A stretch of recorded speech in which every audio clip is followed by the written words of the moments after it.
Welcome back to One on One here on this Wednesday evening edition. Thomas Aiello, I'm here with you, and Keenan Troy. The duo has returned. And Keenan, it is Christmas Eve in a way. NFL starts tomorrow night. There's a ton of NFL stuff we've got to get to later. But first of all, I need to say, I'm really excited for football. How excited are you for football tomorrow? How are you doing? I have a ton of questions. But Keenan Troy, how are you? Thomas, I'm good. Yeah, Christmas Eve, definitely for the sports world. We're entering in the Christmas theme, the most wonderful time of the year where you get football back, you get the good October baseball, late September baseball coming through, and then not featured on tonight's show, but the smells of the NBA and the NHL right around the corner. So definitely excited for football to get kicked off here. Big game tomorrow night. Defending Super Bowl champs of the Bucks taking on Jerry Jones's Cowboys. So super excited for that. And then, Sundays need football. It's just one of the certainties in this life. Sundays do need football. And for us, Sundays also require homework to be attended to. However, you can multitask as we have a slew of NFL games, but we are going to be focusing on, Keenan, as you said, that opening night tomorrow night, Tampa Bay versus Dallas. In Tampa Bay, the Bucks and Tom Brady receiving their championship rings. Giants and the Jets, we're going to be talking about that a little bit later. Saquon Barkley, Jets expectations. And then, like you said, October baseball, another overlapping, exciting time of the year where anything can happen. And we have a serious race for a playoff spot, especially out west between the Dodgers and the San Francisco Giants for who is going to take that NL West crown. And Keenan, I think we can both agree that that's been a literal bloodbath the whole year, pretty much. Both teams have been really good. Quite literally a teeter-totter, Thomas. Dodgers coming into the season, you think, okay, team to beat, obviously World Series champions. And then the Giants kind of show up out of nowhere, maybe playing a little above what we were expecting them to play. Then they get better at the trade deadline, probably most notably picking up Chris Bryant just to add some depth to that outfield and another bat in their lineup.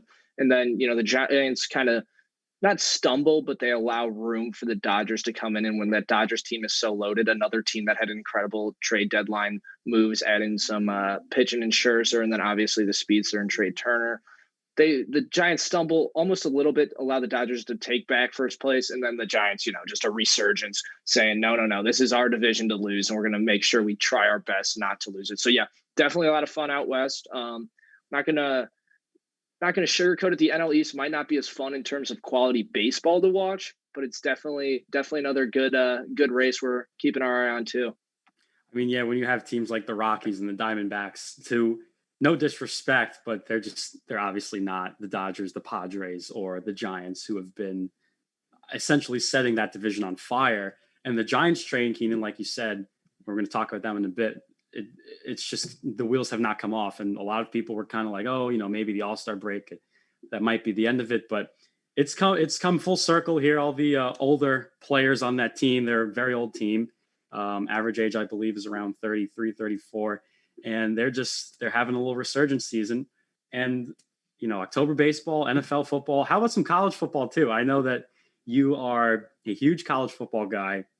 There was a ton of games this weekend that were really entertaining, specifically Georgia Clemson, which we were going to be, I guess, teasing right now, but we'll get into in depth in a bit. And I just have to say, and I think you might agree with me, Keenan, that Georgia defense, man, they are something to rave about. They are a ferocious unit. And I think they might be the best unit in college football from day one all the way to the end of the year.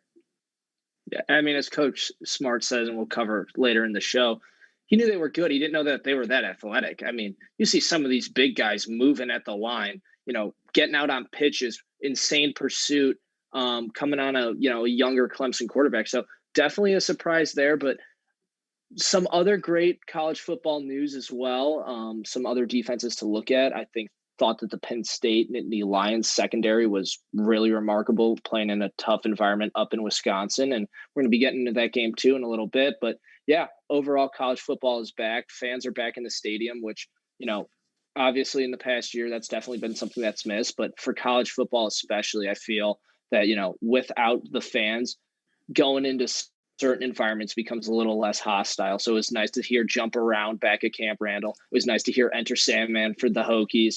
just overall a really good first weekend for college football, and what should be a good second weekend and hopefully a good season altogether. Well, the big names are back for the first time since 1987. We have two teams in the top 25 who are actually the top two teams in the country, Alabama and Georgia. We're going to be talking all about that, baseball, the NFL, the whole package. Before we take a quick break, I need to give a couple of birthday shout outs. First of all, to Garrett Cole, happy birthday to the best pitcher in New York right now. And I don't think we're going to debate that. And the other one is to WFUV's own Ryan Gregware. Ryan's birthday is actually today. He shares it with Garrett Cole. So I just want to give my man Ryan a quick shout out. Happy birthday. And, don't go anywhere. We're going to be right back. We've got NFL coming up, Tampa Bay versus Dallas opening week on Thursday Night Football here on One on One. We'll be right back after this quick break.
Welcome back to One on One here on a potentially rainy evening here on Wednesday night. Keenan Troy and Thomas Ayala, we're here with you.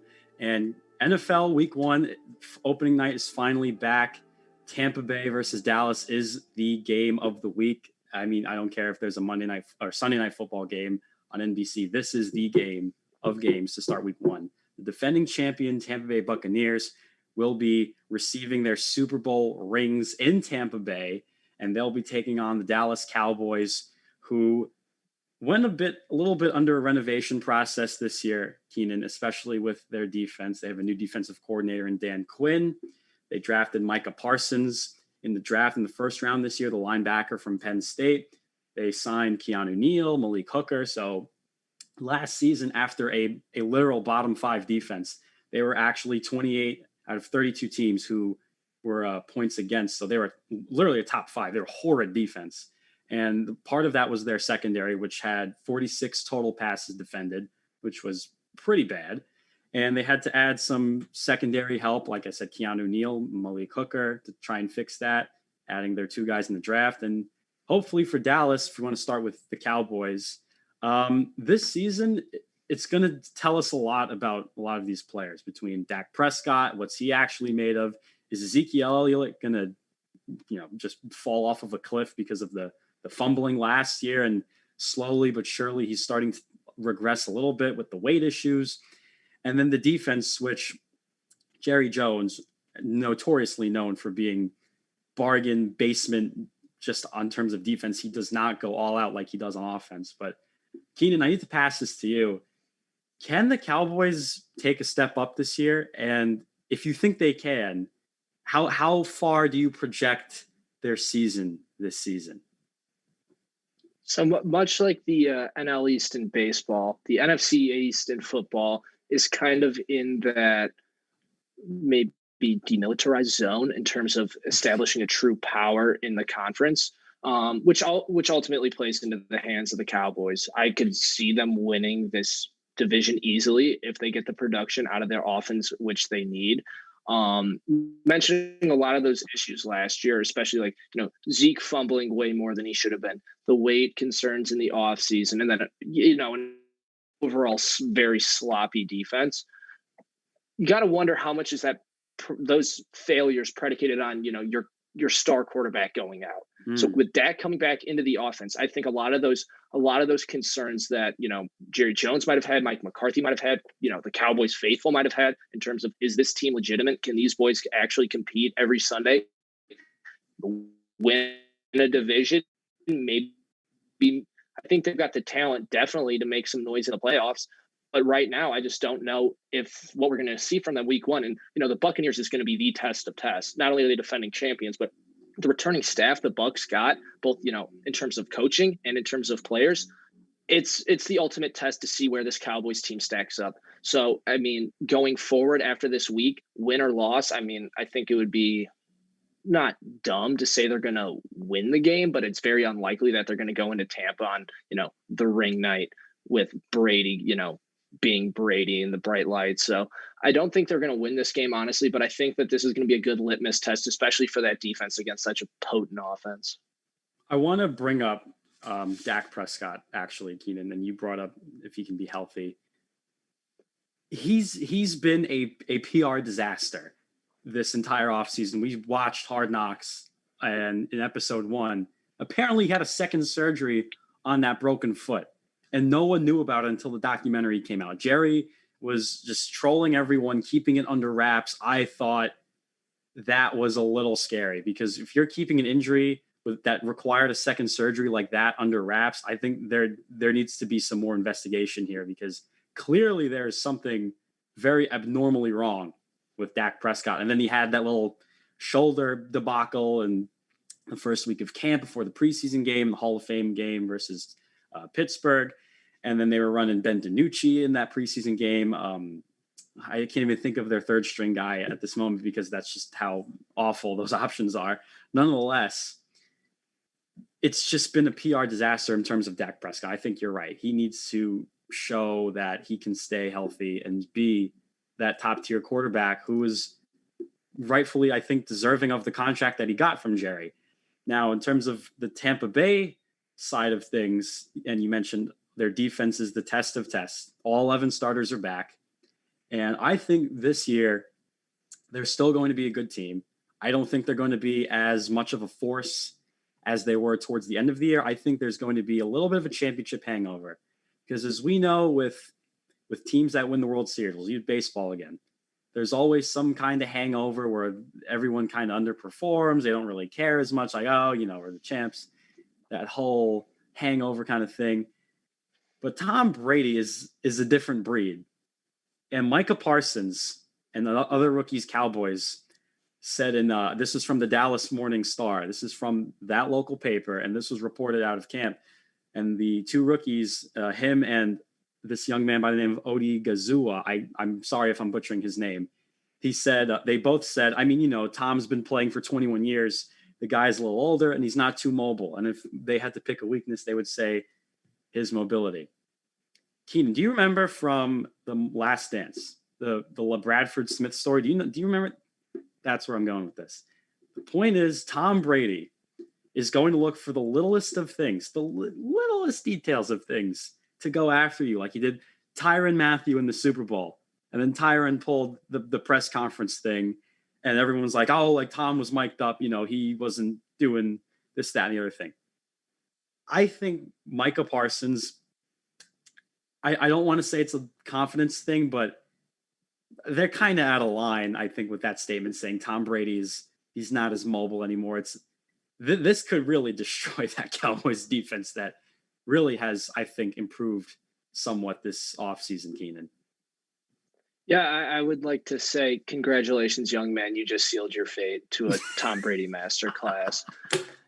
I think what it got at least gained a lot of attention, at least in terms of social media, was a Brady conversation with Edelman a couple years back where he says, no, I'm not chasing Montana, I'm chasing Jordan. And in that Jordan mentality runs through Tom Brady of, I will find, maybe you tipped a waiter under 20%. Tom Brady's going to find out who that waiter was, find that receipt, and he's going to be like, all right, you're going to be a scumbag and not leave a waiter 20% when you're a multimillionaire. I'm going to make you pay and make you get a pay cut.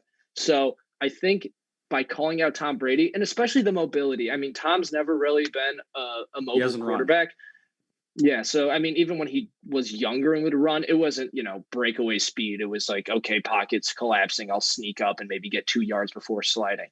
So calling out Brady for not being mobile is really just stating the obvious. But as we've seen throughout his career, he doesn't need to be mobile. He lets his backs be mobile for him, or his slot guys or his tight ends be mobile for him. So he doesn't need to run scamper for 6 yards. He's more than happy throwing a check down for three and letting, a skill guy try and make up those extra yards that hypothetically he could get on his legs if he was going to be a runner, but he never has been. So with that in mind, I just don't, I mean, maybe it's, a confidence thing for that Cowboys defense, which understandably so, they need it after a Yeah. horrendous last season. I Yep. think that maybe they're trying to instill something within that locker room of, okay, we're going to go take it to Brady, who is arguably the GOAT. We're going to go take it to that championship caliber offense. And try and get in their heads. Maybe I don't think it's going to work. I think that team's too talented. I think that retooled Cowboys defense is going to need to work out a couple kinks throughout the first couple weeks to find out what style they like to run as a unit. So I think that ultimately that Tom Brady's going to be Tom Brady, and we talked. You mentioned a championship hangover. Tom Brady does not get hungover. I think that he's one of the few guys that you can always turn to, no matter the game, no matter if it's a preseason game, if hypothetically takes preseason reps, Super Bowl week 1, week 5. Let him. He's going to command an offense the way he wants to do it, and he's going to dictate the game however he sees fit. So I think there's not going to be so much of a Super Bowl hangover, especially in a big first week game where you want to come out and make a statement. I think the magnitude, especially that they're playing the Cowboys, and this goes for Micah Parsons saying this quote and what you just mentioned about Tom. He's just a machine. And we've seen Alex Guerrero, the whole TB12 thing, how the New England situation had unfolded. Tom is motivated as hell, especially playing against Dan Quinn, who knows a thing or two about playing against Tom Brady. 28-3, that Super Bowl, James White. It was such a mess. But I think for this Cowboys defense, we know their offense is going to be good. That's a given. The only thing they need to do is just stay healthy. For their defense, they need to show that they can at least hang with this top receiving unit that the Bucs have. I mean, Chris Godwin's a Pro Bowl receiver. Mike Evans is a super humanoid of a receiver because of the way he can just use his body. He's got great reach, and he's got some decent speed to him. Then you've got Scotty Miller, who's a decent slot guy. Rob Gronkowski still gets his one catch, 27-yard touchdown. And then Antonio Brown, who I think if 3 or 4 years ago, we could argue was the best receiver in football, and, off-field issues and beefing with John Gruden led to his demise, of course. But Antonio Brown still leads the receivers in the current NFL who have been around. So like Julio, Evans, all these guys that have been around for a bit. He still leads that group in yards, total yards, catches, targets, touched. He leads them in almost everything in terms of receiving. I think the thing with Tom Brady too is he realizes how talented of a squad this is. I don't think he's had a team with this much star power.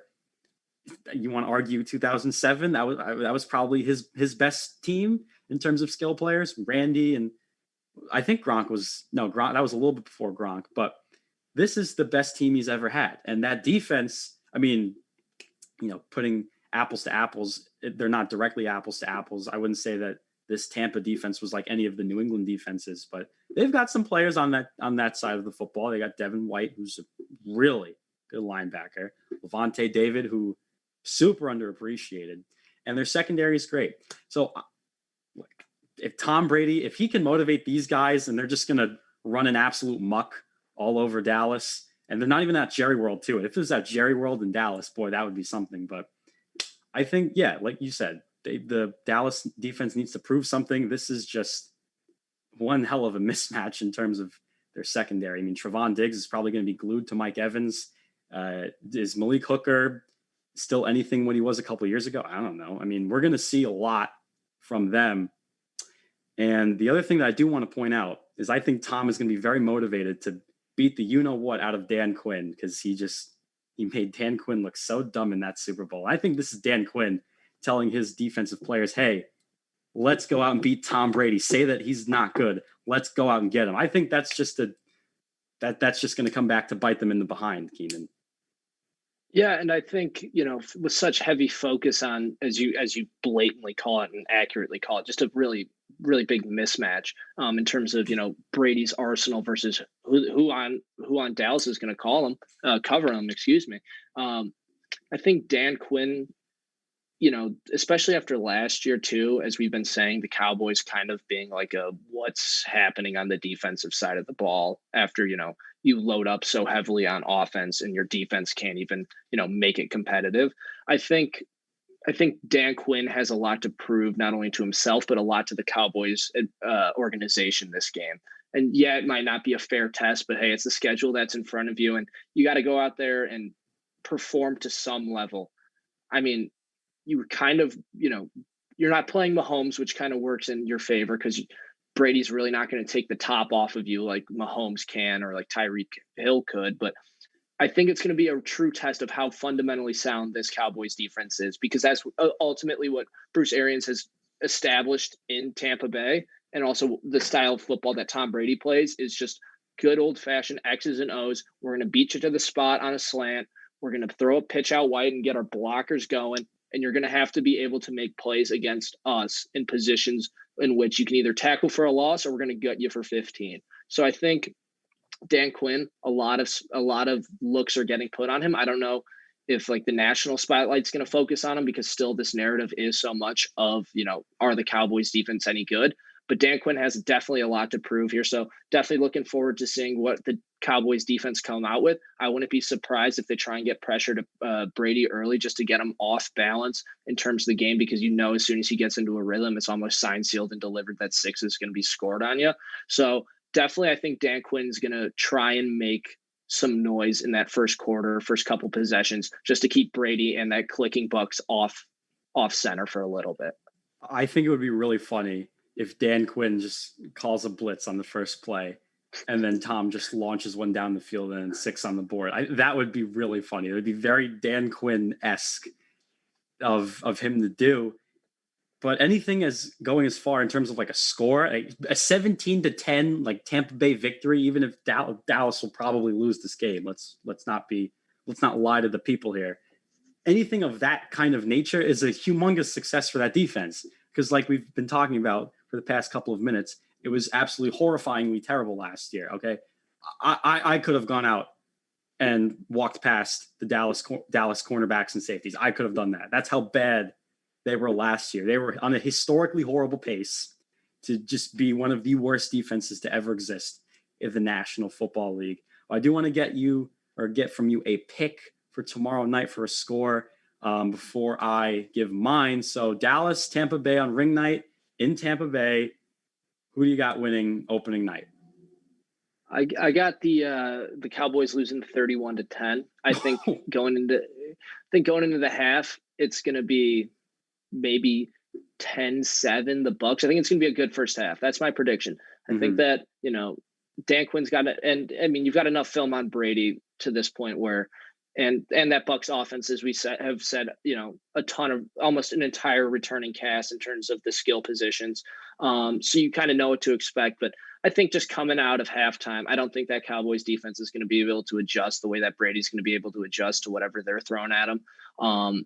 That Cowboys offense, on the other hand, I think, Dak, good first showing in the first half, but I just don't think that Cowboys offensive line, especially with Zach Wilson, not Zach Martin. Yes. Yep. Zach Martin, excuse me. Thinking of New York here. Zach Martin, being out for COVID. I think that just offensive line is just not going to give Dak the amount of support he needs, especially in his first game back from an injury. I think that, the Cowboys are going to look to probably quick plays, like slants, maybe a couple hitches, and get Zeke involved. So I think the Bucks are going to pick up on that, the Cowboys aren't really willing to risk Dak's safety in week 1. So I think they're going to adjust really well on the defensive end, bring some pressure, get Dak, worried about his own safety, if not himself, definitely his coaching staff. So I think those adjustments at halftime are what are going to decide this game. And sorry, Dallas, you're going to start 0-1, but you're going to find a way to spin it into a positive, just like you do with everything else that occurs down in Jerry World. Oh, Cowboys fans really are something else. I'm going to go with Tom and company as well, the winning actually 21-10. I think we're going to both have the same opinion here about the first half. It'll be a good first half. That Dallas offense is really good. I think, like you said, we're going to see a lot of short routes, slants, maybe a couple screen passes. We might even see some checkdowns. We might see actually a lot of checkdowns considering Dak's injury-ness over this offseason. I don't think he's going to really try to do anything in terms of gambling unless it's blatantly obvious where he can throw it down the field and there's blown coverage. I think a lot of flat routes, a lot of backfield passing with Zeke, and they're going to do a lot of sweeping on the left. Maybe we might see a couple jet sweeps. It might be a ground and pound sort of game. But Tom and company are just going to come out in that second half and just rip paper, like ripping paper. They're just going to shred that Dallas defense. And, if they hang for first half, great. If they just collapse in the second half, oh well. You still have a ways to go. I still think Dallas needs to build, especially their line. Their linebacker unit, I think, is pretty good. But that secondary is still a major red flag. But speaking of offensive lines, I actually have an article coming out for the Ram with award predictions. And we have to talk about the Giants. And in this article, I mention their atrocious, egregious, whatever negative adjective you would like to use, their horrifying offensive line. And Saquon Barkley's coming back, Keenan, and that's the big storyline heading into week 1 versus Denver. I'm actually going to be at that game, so I'm going to see firsthand what that Giants O-line is really made of. And I want to get your opinion because a lot of people, I was going through Giants Twitter today because my life is very exciting. I was going through their Twitter to see what they were saying about Andrew Thomas. And a lot of people are saying, oh, he looks really good. He's going to get a lot better this year. And then I have some people saying he's the worst offensive lineman I've ever seen. There were a lot of ups and downs last season with their O-line, and Andrew Thomas was the center of it pretty much. He had the spotlight on him the whole time. There were some really bad games, and then there were some really solid games. The one game I do distinctly remember, though, was versus Cleveland at MetLife Stadium.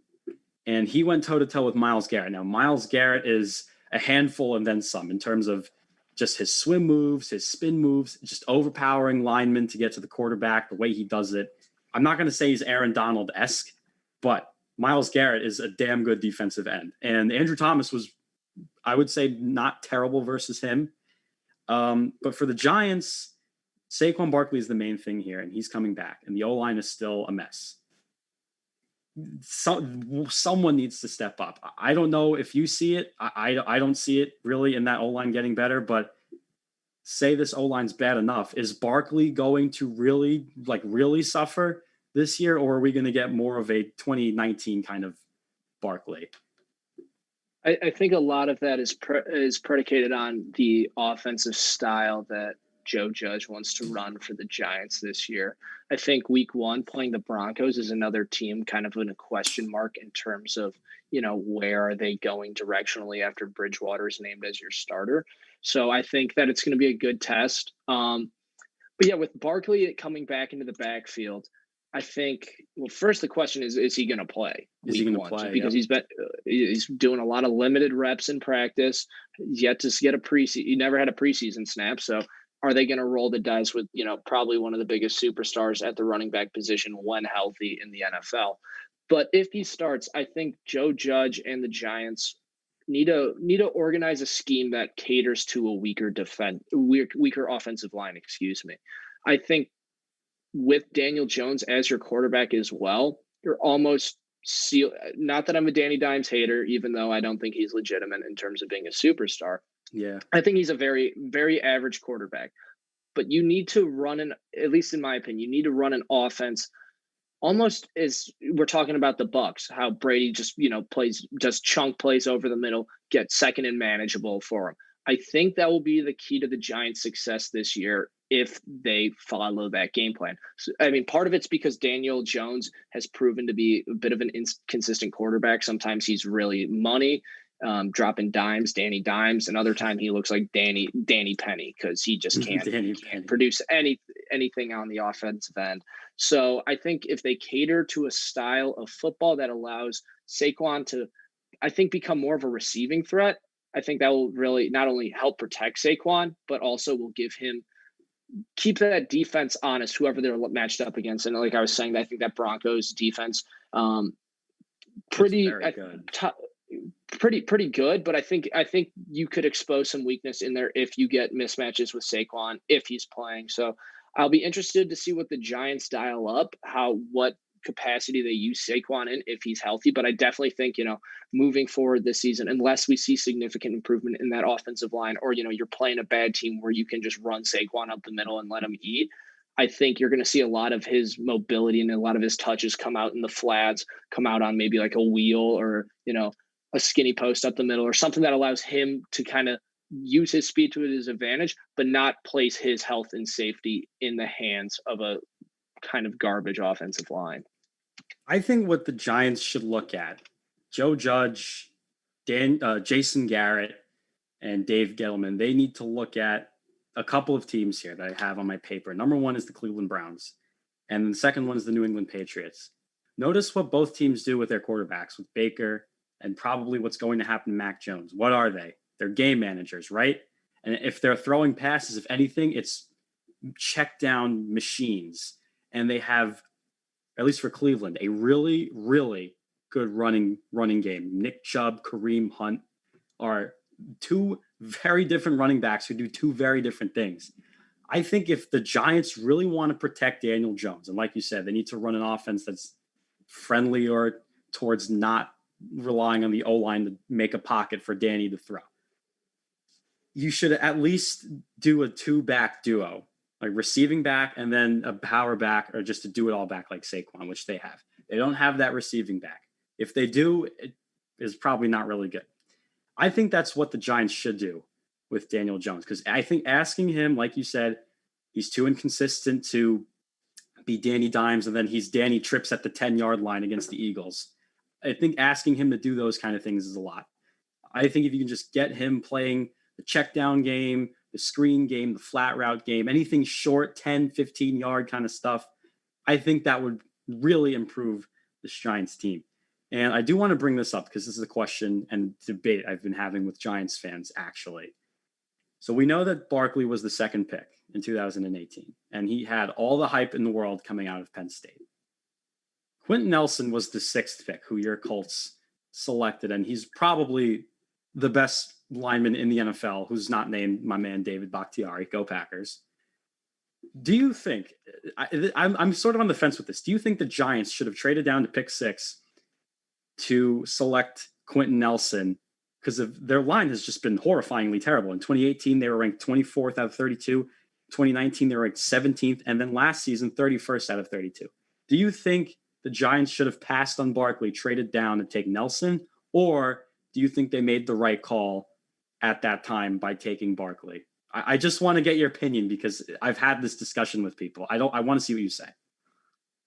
Well, I think, as they say, hindsight's always 20/20. So you never know. I mean, obviously Quentin Nelson as a guard in college was phenomenal, but you never know the production you're going to get from a guard when he goes from playing, sometimes boys, literally, when Quentin Nelson's senior in college, he's playing like sophomore. So obviously he's got that skill and size advantage. You never know how they're going to pan out. Normally, I mean, at least typically, offensive line tend to stay consistent. Every now and again, you'll have like an absolute dud, but normally guys that are drafted higher too, or even lower, you get that same level of production because so much of that skill in that position is like all formed throughout, high school and then college. It's very much just adjusting to the faster style of play.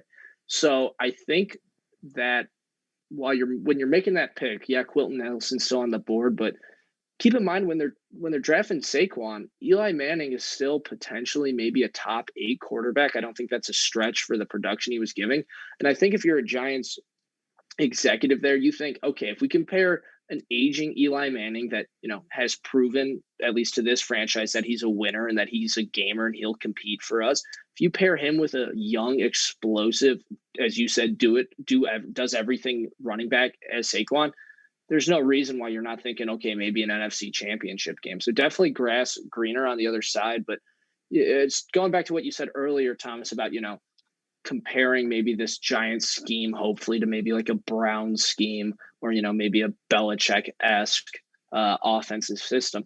Let's not ignore, the absolute weaponry that Daniel Jones Yeah. has at his disposal in terms of skill players. I mean, got Kenny Galladay. Then they draft Kadarius Toney from Florida, who one of my roommates is from Gainesville, so he's a diehard Gators fan. And Oh, wow. watching Tony run it's up there with Tyreek Hill speed in terms of, just absolutely putting the burners on. Then you got Sterling Shepard, Darius Slayton, and John Ross. I think both are. I mean, Ross is obviously on injury reserve, but I think both of those are good three receiver, maybe four if you want to move, Tony into a slot position. Then you've got Evan Ingram and Kyle Rudolph, both at tight end, both, doing different jobs. Ingram more of like a running tight end, typically. Rudolph more of a old school blocking tight end, kind of a Gronk-esque tight end. But Jones has plenty of weapons at his disposal. I think the real question is, can they use them to benefit him? Because it's not like he's throwing to scrubs out there and it's going to be like, all right, Saquon, you got to get us 6 yards by third down because no one on this team can run a route. They've got good weapons at their disposal. So Jason Garrett, you better make sure that this offense is firing come Sunday, because I think a lot of the Giants fans are expressing the same concerns as us as what is this team going to be for this season? I think we did a show earlier a couple weeks ago, and you said it about the Bears. I think you can say the same thing for the G-men. They're going to be very defense dependent. I don't think that that's crazy to say, given how talented they are on that side of the football. I mean, you have James Bradbury, who was a steal of a signing. He was awesome last year. Adoree Jackson is a good corner too. I'm not really, okay, sure. It was definitely a little bit of an overpay. I'm not super like jumping up and down for him. I like their safeties with Logan Ryan. I think McKinney is really good, nice and young. Jabril Peppers shout out to Jabril Peppers and Don Bosco. They near me in New Jersey. He was their leading tackler last year, and he's a very good player. They're linebackers. They stole Blake Martinez from my beautiful Packers, as I have my scarf here, which I use as tissues now because Rodgers is leaving me next year. But Martinez is there, who's a great run stopper. I mean, he's terrible in coverage, don't get me wrong, but great run stopper. Their D-line is very good. Dexter Lawrence, Leonard Williams. There's a lot of stuff on that side. And weapons, like you said, they got a lot better. Kenny Galladay was a Pro Bowler 2 years ago. He led the league in receiving touchdowns. Sterling Shepard's no scrub. He might be their best route runner. I in my opinion, I think he runs a pretty solid route every time. Slayton, he's just so which Slayton are you getting each week? It's very, you gotta hit the nail on the head at the right time with this guy. But for Daniel Jones and Dave Gettleman, this is make or break it for these two. It's year number 3. I still don't think they can win the division because it's such a bad division. Like, no one wants to win it. I know I'm being a little disrespectful to the teams in it, but I think other than Washington, no one's really right there. I think the Giants and the Cowboys are kind of at the 2, and then Washington's up here, and Philadelphia is just a train wreck kind of at the moment, even though they have some promise. But I don't know. For the Giants, it's hard to judge. Barkley coming back will breathe a ton of life into their offense. Last year, they're actually the second worst scoring offense in the NFL at 17.5 points per game. And I think Jason Garrett, he's the Cowboys former head coach, and everyone says he's a good I think Jason Garrett's a cheese brain. I don't think he's really that good of an OC. I mean, I've done this before. I'll do it again. This is Jason Garrett. Ready? Let's go. Score points. Good. He claps. He just claps the whole game.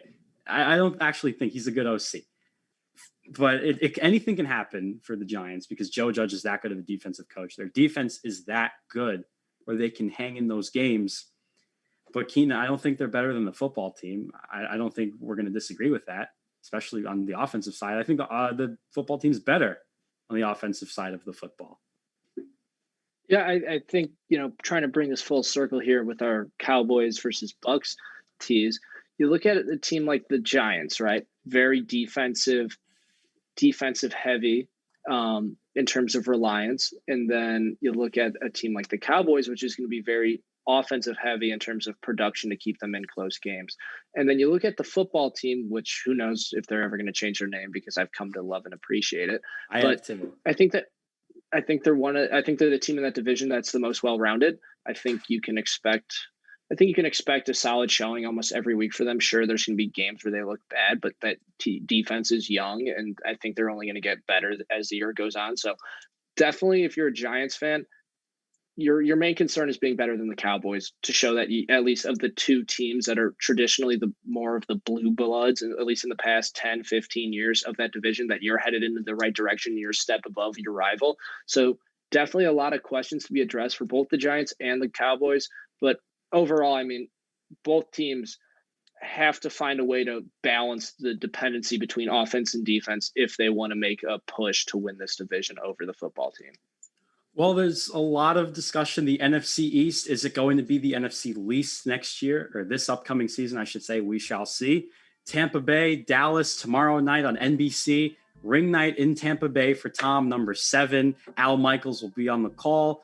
And we're going to take a quick break. Coming up, we're going to be talking some MLB. We got to talk about those Yankees and the Jeter Hall of Fame speech, along with the NL West playoff race. So stick around. You don't want to miss it. And we'll be right back here on One on One.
Hello, friends, and welcome back to One on One here on Wednesday night, New York's longest running sports call-in show. I'm Thomas Aiello. Keenan Troy is back with me once again, and we are going to talk some baseball, and we're going to start as Fordham University at WFUV is located in the Bronx, the heart of the Bronx. We're near Riverdale, very nice communities, Bronxville, and then just a couple of train stations down on the subway is Yankee Stadium. And we're going to start with the Yankees troller coaster. Is that the term I think we can use for this season? It's been a troller coaster, to say the least. They've had highs, which have been very high, and they've had lows, which have been like basement, whatever's below the basement low levels of a season. And Keenan, you're a Chicago White Sox fan, so I'm going to ask you this simple favor. Please, please, please, please, please, please do not tear all of the limbs off of this Yankees train, because it's been rough. You've experienced rough baseball for a couple years now, so I ask you to please show some sympathy. Can you do that?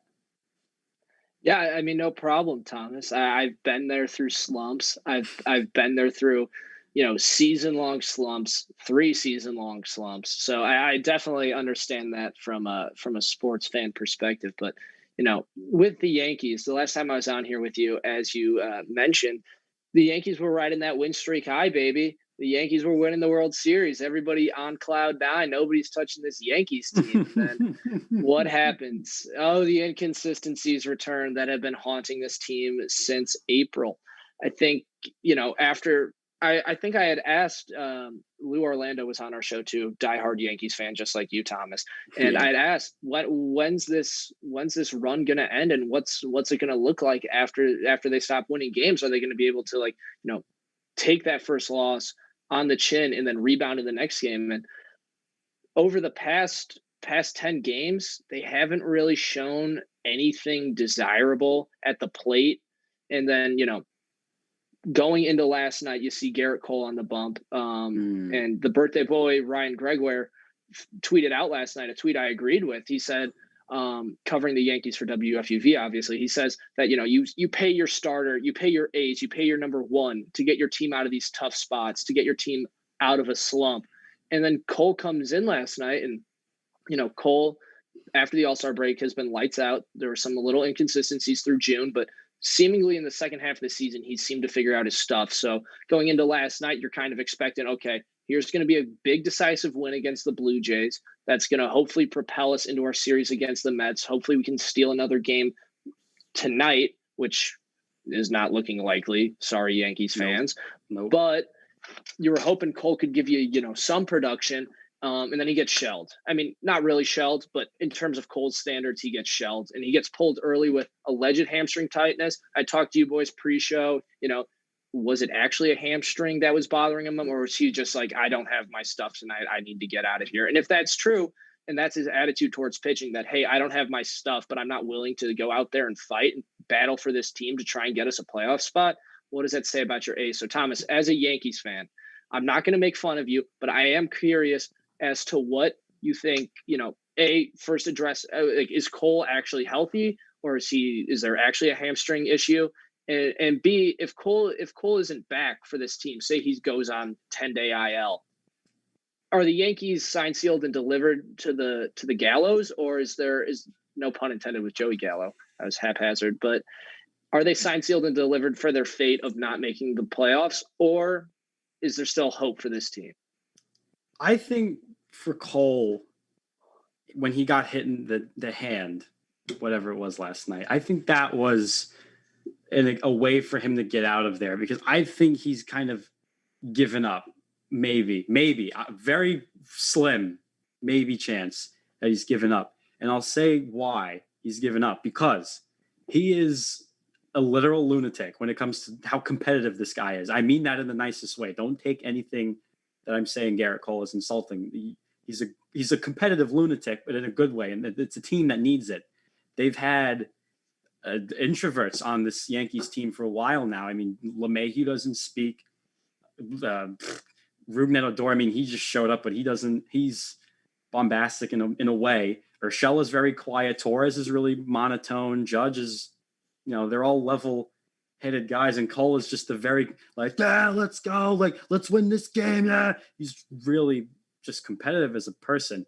I think when you lose your guy, a leader like that, to an injury, and he uses it as a way to get out of the game, I think that says a lot. I think he's kind of lost his way in terms of leading this team. I know he's tried to just steer the ship, and every game you watch him in the dugout, he is so focused. Even when he's not pitching, he's so focused. He's giving advice, pointers. He's almost managing them, essentially. He's just the de facto manager in principle. I think for Cole, it was a combination of both. That's the one I have to go with now. Has he given up? It's to say that is really painful. There's a really tiny chance that that's true. And honestly, you know what? If the Yankees make the playoffs, I wouldn't actually be mad at that. I think that will drive Cashman and the Steinbrenners to go, hey, we're the Yankees. We've got all these guys on these players. We can't stink like this. I don't think that's acceptable. And something I want to bring up to you, Keenan, is they're going to need a renovation, I think, after this season. Playoffs or not, there needs to be a renovation. like we were talking about earlier with the Cowboys, they renovated their defense. With the Yankees, there needs to be some repairs. And one of them, I think, is a little obvious. Zach Britton and Aroldis Chapman, I think, have come into question. And, you can say what you want about Chapman, flame throwing, just chucking gas out of the pen. Zach Britton was a dominant setup guy, and then they tried to make him the closer. It didn't really work out this year. So I'm going to toss this to you, Keenan, actually.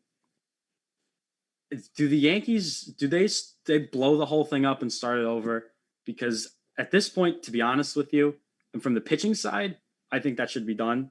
I don't know how you would feel about it, but I kind of see a number of people here on my paper that could be expendable in some shape. I think, going into the offseason, obviously, if you win a World Series, most teams will stay content with what they have. If you make the playoffs, then you'll see smaller changes. But I think if the Yankees miss the playoffs, you're going to see a complete restructuring of how that team is orchestrated. I would be very surprised if Boone sticks around after this. I think while we were talking about the Cole stuff, in a pregame press conference tonight before the Blue Jays game, Boone's quote about how Garrett Cole's hamstring is, he said Cole is feeling encouraged about his hamstring, which, I mean, maybe he's not the smartest tool in the shed, but I don't think that, like, maybe feeling comfortable, feeling optimistic would be a better word, but feeling encouraged, as we're talking about, is Cole going to quit? I think, encourage is a very loaded word in that sentence. So definitely they don't make the playoffs. You're going to probably see a new manager ushered in, at least in my opinion. But talking about, the bullpen situation, I think they've got enough young arms or, young-ish arms. I think Loaizaga, if they're not going to start him next year, I think that's a guy you look to maybe close for you or definitely be a power reliever. I think Albert Abreu, granted, he's been a little inconsistent, but when he's on, he's really on, and he's really fun to watch, and you can get 2 good innings out of him for middle relief. So I think you're going to say goodbye to Chapman easily, at least in my opinion. Something happened. Maybe it was a spider tack situation, though he's not throwing, spinny stuff. Maybe it's something to do with how he's gripping his fastballs or something, but somehow he got figured out this year. And, a guy that's so reliant on gas to get outs, at some point his arm's going to deteriorate, and that 103 is going to drop down to 97. And then it becomes less of a challenge for hitters. But I think the biggest thing I've noticed with this Yankees team, especially after their winning streak, is where has the offense gone? There should be wanted posters on 161st Street in the Bronx looking for this offense for the Yankees, because they haven't been seen since out in Oakland. And I mean, to hit well in Oakland, you can pretty much hit well anywhere, because that place is very challenging for hitters. I mean, unless you're playing for the Oakland A's, you go in there and most of the times it's going to be a rough day at the office for you. So something that I think the Yankees should do, and granted, it's probably going to be unlike Yankee fashion, but if you look at, obviously, Thomas, you could probably go through like the 09 depth chart, but this current Yankees team, which has always been my main concern with them, not even as a Yankees fan, WFUV employee, but as a baseball fan, they've been too reliant on power. And, we're going to hear from Boone in a little bit, talking about last night, talking about, squaring balls up and stuff. But look at a team like the Rays, man. Lance Lynn, and I'm not going to say it because it's not inappropriate, but he just says, a lot of guys in this league are slap hitters, meaning they just, as Hawk Harrelson, beloved White Sox commentator, said, Kansas City special, lazy pop fly that finds some grass in right field, and you got a single, and then it sets up a big inning. In the past 2 games, well, not including tonight, but in the previous 2 games against the Blue Jays, the Yankees did not have a walk, and they did not have an extra base hit in 2 games. Nope. You cannot win baseball games like that, no matter how potent your offense is. So if you're Steinbrenner, if you're Cashman, you got to address some of the holes in this offense. Definitely that, like, hey, I think Judge can stick around. I think Judge is a good hitter. Granted, you're paying him way too much money, but if you can find a place for Giancarlo Stanton to land, you should be shipping him out, just because this guy, at least as far as I'm concerned, is way too reliant on his power to do anything productive for this lineup that isn't hitting the ball 450 feet or, slapping a double into the gap. Outside of that, he, at least from what I've seen, especially after that winning streak, he doesn't see the ball well. in terms of He his at swings bats. A everything lot of down and away. He's like reaching out for it like this. Right. So it's a little bit of that Javi Baez effect too. If I'm able to draw on a former Cub, current Met, that you're just looking to massacre the ball every time you're up there, which is good when it works and when you're hot. That's nobody's going to complain about that. But when you're in these slumps, man, you need those guys who are going to consistently hit like 265 and just crank out singles, crank out walks. Maybe an occasional double here or a home run, but you need guys that can get on base in order to spark this offense. And so far, in this current skid the Yankees are in, it's been lackluster. And I mean, looking down the road here, you finish this season by playing everybody in the AL East. You played the Red Sox, then you play the Blue Jays, and then you play the Rays.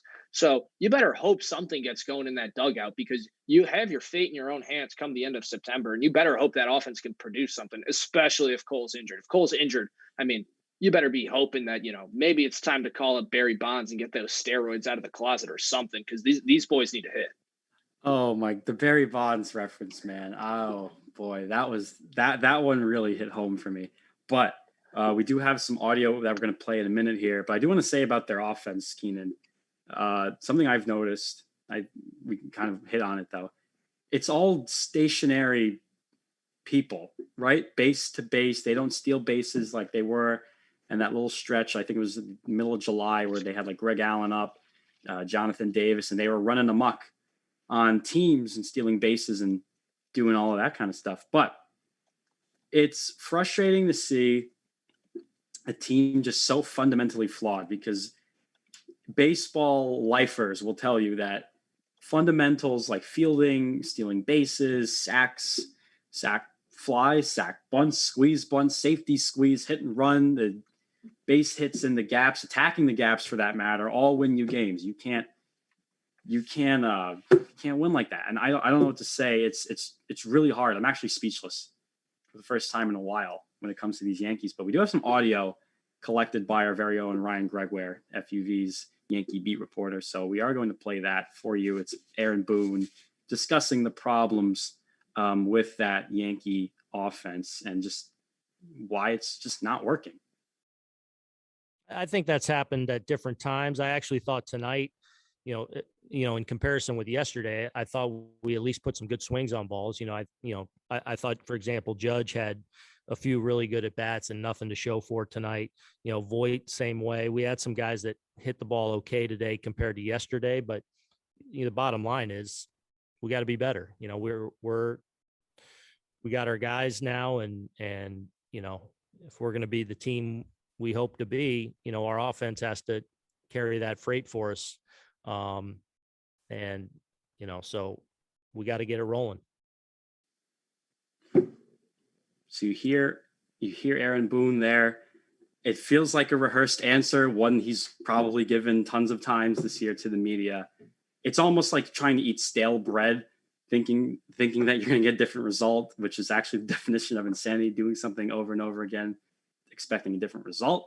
I think how this Yankees offense is built, the three true outcomes, and whatever you want to say, but power, right-handed hitters, people who can't run, people who can't play defense for that matter, expecting them to be really good. It's not going to happen.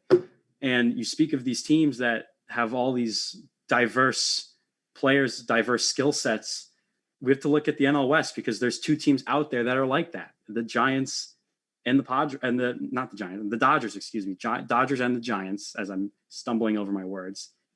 They're in one hell of a bloodbath in that NL West, Keenan, for that top spot. And the Dodgers are in the first wild card spot. The Giants lead the division by the slimmest, and I mean the slimmest of margins. If I look here on MLB.com, the Dodgers, they have 88 wins. The Giants have 90 wins. It's a pretty damn close race.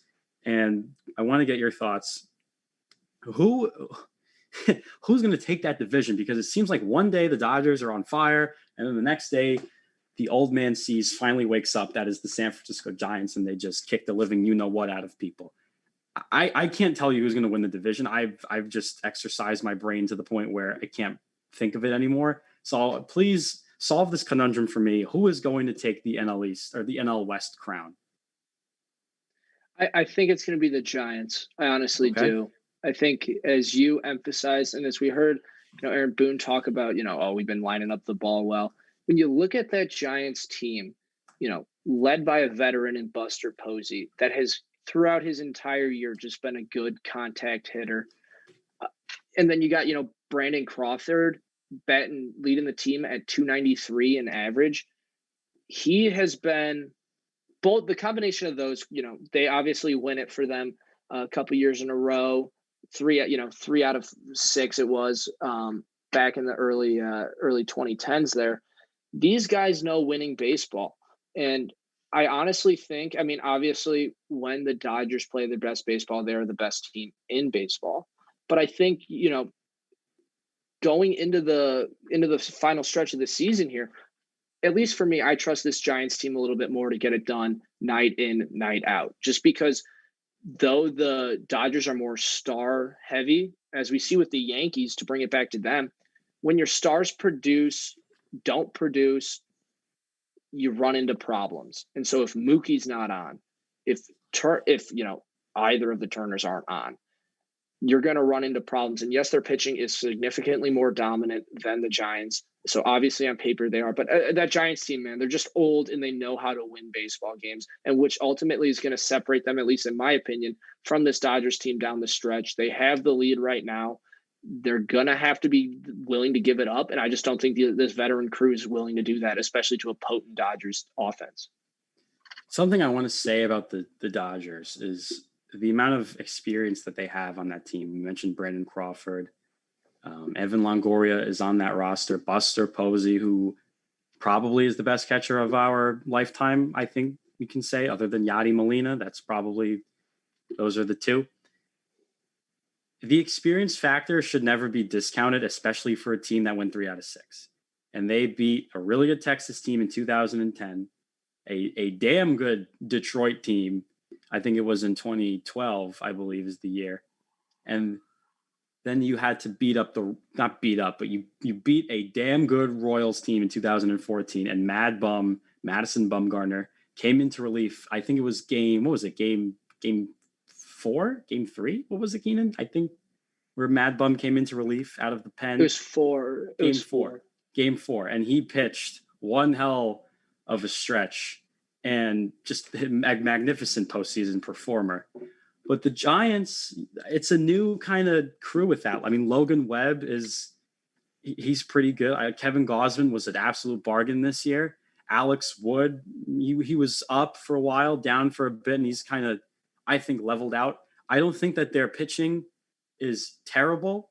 And Johnny Cueto, let's not forget him. He's also in that rotation. They're definitely not stars like they used to have, but they're not incompetent arms to the point where you're going to be shaking in your boots for the whole series. I think the Giants will be fine on the pitching side. And for the Dodgers, they've choked.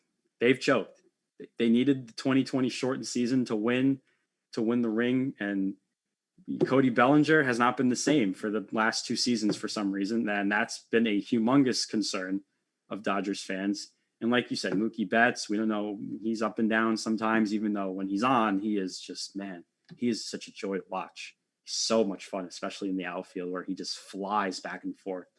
And the pitching, they have Max Scherzer, who is just a hard-nosed, gritty, all-out pitcher who shows so much emotion. And the two different colored eyes, I want to point this out.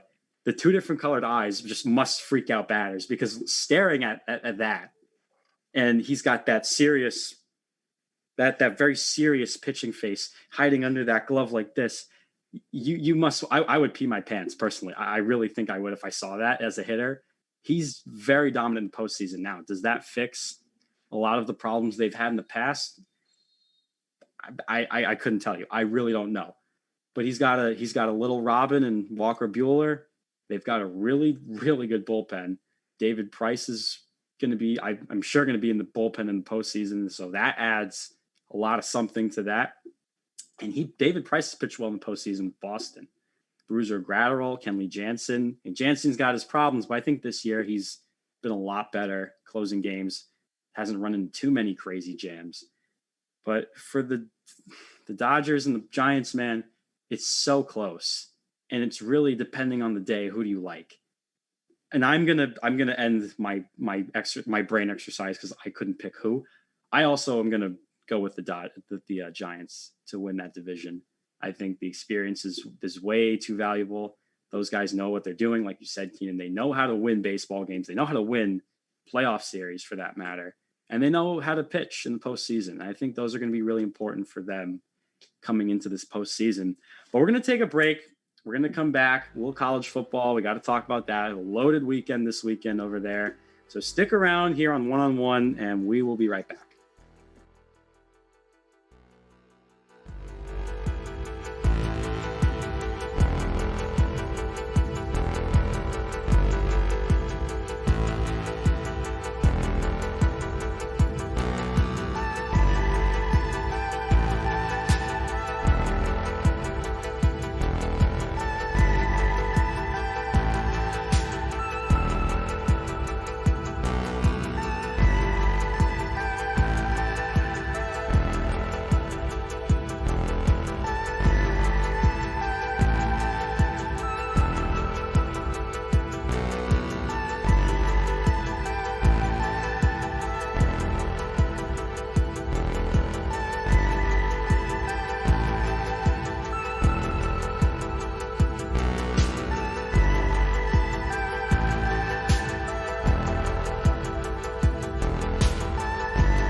It is 10:07 p.m. here, East Coast time. Welcome back to One on One, New York's longest running sports call-in show. Keenan, Troy, and Thomas Ayala, we are back here.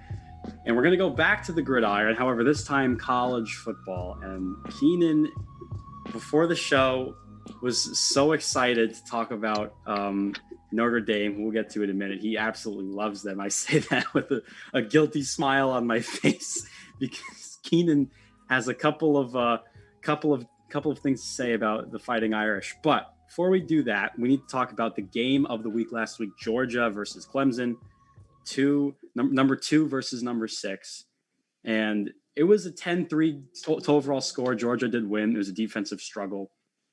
I thought personally the offensive side for both teams was abysmal, and I do like to see obviously some more scoring other than 10-3. Granted, I am a big fan of defense, but 10-3 is just I can't do it. Anyway, that was the game of the week, and I want to start, Keenan, with Georgia's defense, who it's loaded. It's loaded at literally every position. They looked like a college version of the Bears or the Colts.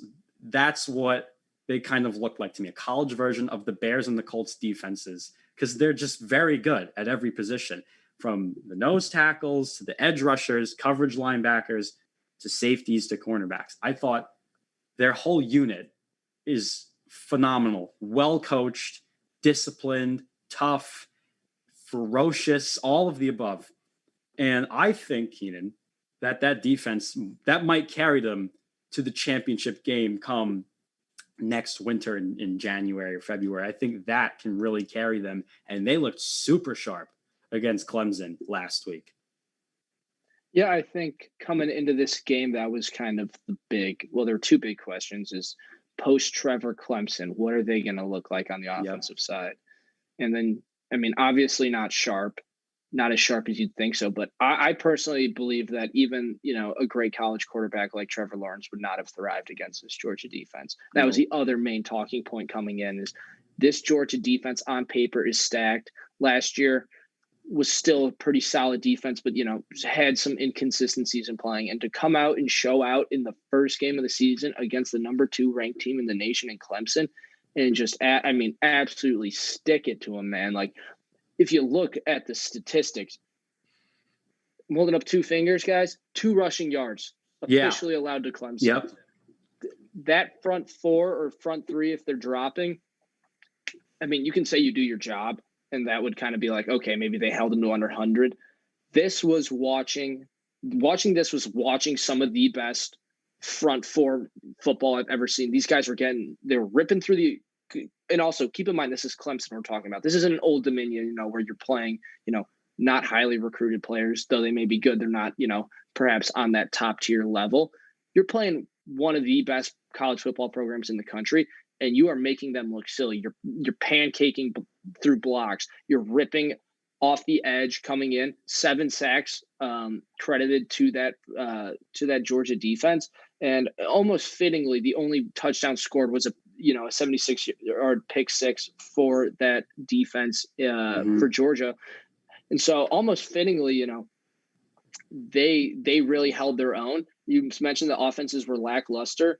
And no credit against no discredit to Clemson's defense. They held them in that game essentially because that offense was really not going to do anything. But I think the biggest standout here was, with 4 minutes, driving towards 4 minutes, Clemson has the ball and they've got a chance to score. They drive to about midfield. And then what happens? It's like, I believe it was like 2nd and 5, rush, no gain, pass broken up. And then they get pressure through on a 4th and 5. And, Ugalele has to throw the ball out of bounds because or essentially out of bounds to no receiver because he's got nowhere else to put the ball. So overall, that Georgia defense is a force to be reckoned with. Granted, they play in the toughest football conference in the country. So we're going to see really what they're made out of as the season rolls along. But, taking it to Clemson in your first game of the season and doing so emphatically, I think, everybody now is on, red alert. What is this Georgia defense going to do next? Because if you're able to produce this against the best, the not so good teams in that conference better come in hoping to catch a miracle and not get held to 2 rushing yards like those Tigers were. Now, I know that Georgia's colors are red and black, but I have a prop here that kind of embodies the Georgia defense. It's called whiteout. They essentially just deleted the Clemson offense from that game. And DJ Uiagalelei, it's a very hard name to pronounce. I'm sorry. He was sacked 7 times in this game. And like you said, Keen, this isn't Appalachian State. This is Clemson. This is Dabo Swinney, a big-time program. Travis Etienne, Deshaun Watson, big-name quarterbacks come out of here. And they just looked like a bunch of wimps. There's no way to put it. Negative 22 rushing yards, 19 of 37 passing in terms for Ugalele, 4 interceptions and that pick 6, like you mentioned. It was pretty sad to watch that game, see Georgia just come out there and they put the foot on their necks of the Tigers. I could not tell you how impressed I was with Georgia's defense because the way they just, like you said, steamroll, making those linemen look like flapjacks. By the way, blueberry pancake flapjacks are really good, but it was embarrassing, I guess, for Clemson's side, but Georgia has to feel really good about this because they can ride this the whole way to a national title, perhaps, if we're going to get really ambitious here. But I do want to, before we get to Penn State, Wisconsin, we need to give a shout out to our Fordham Rams this past weekend, going out to Nebraska, Lincoln, Nebraska, and playing the Cornhuskers. And I have to say, Keenan, I'm really proud of our football team going out there and just Ryan Greenhagen, 30 tackles. And in the press conference, even the Nebraska players were like, wow, he had 30 tackles. Like, yeah, this guy's good. He was one of the, I think, a defensive player of the year last year in the Patriot League. He's a phenomenal linebacker. And I want to give a shout out to them for the first half, especially really holding their own. And they scored a touchdown. I was jumping up and down. I had fellow FUV worker here, Bridge Guatam, watching with me. And we were just so ecstatic when Fordham scored. And I couldn't be more proud of all of those guys. So I want to give a shout out to MJ, DeKeese Carter, Tim DeMorat, BJ, all of those guys that I know over there on that football team. And you guys, I'm really proud of you. Keenan, I think you can say the same. We're really proud of our Fordham Rams. Yeah, I mean, as a very storied college football franchise, and going out there, I mean, obviously it's a situation in which you're showing up and you're immediately the underdog and you're immediately expected to get steamrolled by Nebraska, and to play a strong first half as they did.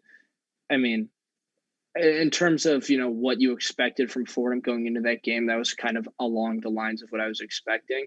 I mean, had they have won, I would have probably cried and gotten a Fordham football back tattoo, but it happens. But to your point, Thomas, Greenhagen, no, it wasn't 30 tackles. It was 31. 31. Yes, they changed it. That's right. Right. So a new NCAA Division I men's football record. Ryan Greenhagen is now the sole owner of that record with 31 tackles. Let's not forget that 14 of those tackles were solo tackles. So right. not only is, he not only is he coming to the ball and, finishing off plays, this dude is just a mutant out there, man. I mean, I watched the game. He's getting through the line to get in the backfield to make sacks or, to break up a run, getting off his block. In pass coverage, I mean, going up against a considerably better Nebraska program, he looked good in coverage, crashing on the ball as soon as it was within his zone. So overall, the perfect word I can use to describe him is a mutant, because that's what he played like. And, maybe not the result Fordham obviously wasn't hoping for going out to Lincoln, Nebraska, but definitely a good start for this program going into Patriot League this weekend. Hopefully, this is a good learning experience for all those boys, and, Greenhagen can keep dominating and keep that national spotlight on it. I think the Rams are going to be a pretty good team this year. I thought their left and right tackles looked really good. I think DeMorat looks solid. And Zach Davis, who is the star running back for the Rams, he looked really good. He had a couple of nice plays, and they were throwing in Wilson in there for a bit, and he looked pretty good, actually, I have to say. So they've got a little two-back action going, as we were talking about earlier with the Browns and what the Giants should be doing, the two-back action, and I'm really happy. But this was a good learning experience. Playing in front of 90,000 people, though, I could not imagine that. But teams like Penn State can, because they literally do it weekly. And Penn State played Wisconsin this week, and they won 16-10. And Keenan, it's really hard, especially when you have a tandem like Miles Sanders and Saquon Barkley at Penn State, where they're just essentially setting the campus on fire. And I mean that in a good way. It's just the electricity on the field, the way that Barkley was playing, and the Miles Sanders in his last year had a 1,000+ yard rushing season. That's hard to replicate. And Penn State, on the flip side, on the defensive side of the football, I thought they look pretty good. I'm not going to call them what I was calling the Georgia team. I thought they looked pretty good. I'm not going to say that they're a world-class crazy defense. I thought there were some lapses here and there, and they had 76 total tackles to Wisconsin's 34 total tackles. I mean, that's impressive, but I thought there was a couple lapses here and there. You know what? For the Penn State-Wisconsin game, and for Penn State, I think you can agree, they're going to be another defensive-reliant squad. And the offense, I mean, their running back, Noah Kane, had 48 yards. I mean, he had a touchdown, but, that's not going to cut it, especially if you're Penn State. You need to score the football. You can be defense heavy all you want, but the offense, sooner or later, that does have to catch up and make up for what the defense can't do. Yeah, I think watching that Penn State versus Wisconsin game, we talk about that front four, sometimes front three that Georgia will run out there. And don't get me wrong, Penn State's, D line is really good, and so are their inside linebackers. But really, what makes a lot of noise for those Nittany Lions is going to be their secondary. I mean, closing minutes of the game, you get 2 picks within the red zone, which granted one was in time expiring. You pick them off Yeah, it was anyway. But huge. even still, like the ability to run that sound of coverage, blanking the safety's name who's escaping me right now. I need my Philadelphia Rays Penn State diehard roommates with me at this moment. But you see that pick that they ran back for 41 yards where Wisconsin had the ball first and goal from the 1 and then fumble, big mental lapse. And then, Penn State holds them to a negative rush, got 3rd and 5, great corner play, breaking up a pass, and then jumping a route on a crossing, on a dragging rather tight end and running it back 41 yards. I mean, really phenomenal secondary play. So Penn State kind of is in Penn State territory right now, which is not top of the Big Ten, because that's always going to belong to Ohio State for the foreseeable future until they really, collapse, but definitely in that contention area where sometimes Michigan ends up.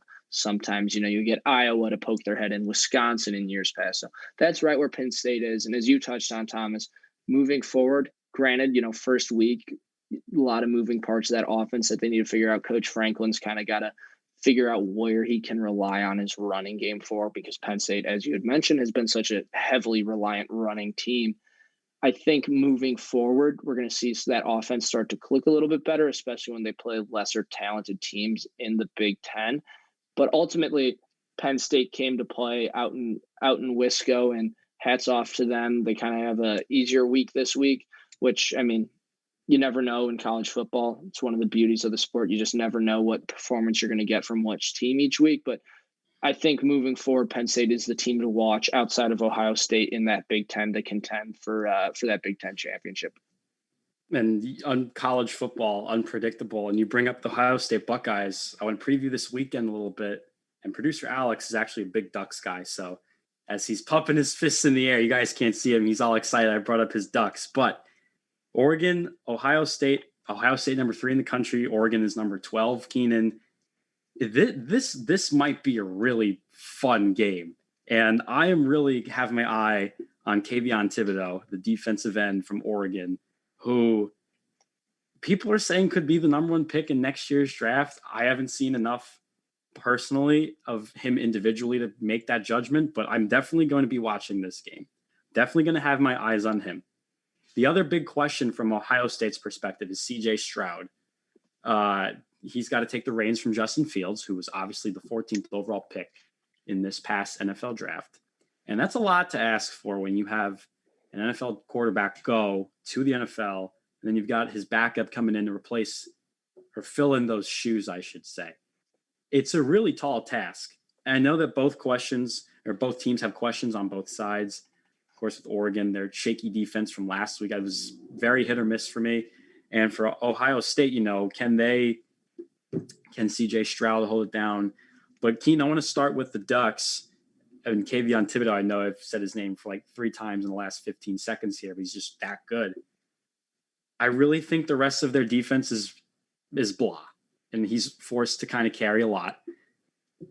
I don't know how they're gonna just do it with only him rushing CJ Stroud against Ohio State this weekend. I mean, unless you've got something else in mind that I'm not seeing, I think it's going to be a very offense-heavy game for Ohio State, where they're going to score maybe a ton of points. It could happen. I'm not sure. I think watching that, kind of college football kickoff last week between Ohio State and Minnesota, you saw that, Ohio State's offense is always dangerous. I think, CJ Stroud was kind of forced to make some difficult throws at times, but still was really comfortable in the pocket, which is where I think Ohio State likes him. So I think that in order for this Ducks team to, kind of hold a fighting chance, even though they're 12 in the country, Ohio State is still just so daunting. I think they're going to need to bring some extra pressure that maybe Minnesota didn't quite have dialed up all the time. But on the other side of the ball, though, I really think this Ducks offense, I really think they can make some noise here. I really do. do too. I always like these Pac-12 versus, other Power 5 conferences, just because, at least in my mind, for as long as I can remember, the Pac-12 almost runs their offenses under maybe a little West Coast offense a la Chip Kelly. But even still, it's just a different beast because of the different matchups they play in terms of conference play. It's not, as top heavy as some of these other leagues are. I mean, we saw LSU go into Berkeley and try and go into LA and try and take on UCLA, and they get whipped, much to Coach O's demise. So I think this game is going to be really interesting to watch. I hope for Wolves' sake, behind the sticks, that Oregon gives him some reason to be happy. If it's not a win, it's at least competitive. But yeah, definitely one to watch. But I think there's a bigger game this weekend if we're talking, cross-conference play, and that's going to be Iowa versus Iowa State, baby. Mm-hmm. That is one of the true non-conference rivalries in all of sports. I mean, granted, in hoops, it gets gritty. In football, they hate each other. Oh, God. That Iowa rivalry, in terms of state schools too, I don't think you can find another two football state schools. I mean, I guess the Civil War, which has since been renamed, what was once the Civil War between Oregon and Oregon State up in Oregon, was probably the closest thing to, but they're Pac-12 schools. So they see each other every year in every sport, versus Iowa and Iowa State. You got Big 12 versus Big 10, but they see each other every year. It is a point of emphasis for these two teams to play each other, just because that rivalry runs so deep. So I'm a game day is going to be out there, which obviously brings a little bit more energy. But I mean, Thomas, what are you thinking between these two teams that just, talent aside, just so much pent up, not angst, but so much bad blood, almost just out of pure hate for one another? I think for both Iowas, they're both defensively, in my opinion, they're sound. I'm not going to tell you that they're running a transcendental defense here. I think they're both defensively sound teams, and in a way, they're both on the same level. I think what's going to come down to is Breece Hall, the running back from Iowa State. I think he's obviously going to struggle versus the Iowa defense. That's not a non-obvious take here. I think if he can get going, that'll open up a lot, especially the passing game for Ohio or for Iowa State. And Breece Hall, he might be the best running back in college football. I said the young man from Minnesota, Muhammad Ibrahim, is very good. The Ohio State kid is really good. So there's a couple of choices you want to pick for best running back. I think Breece Hall might be the guy in that category. And versus Northern Iowa last week, 23 carries for 69 yards. He had a touchdown. The volume was high.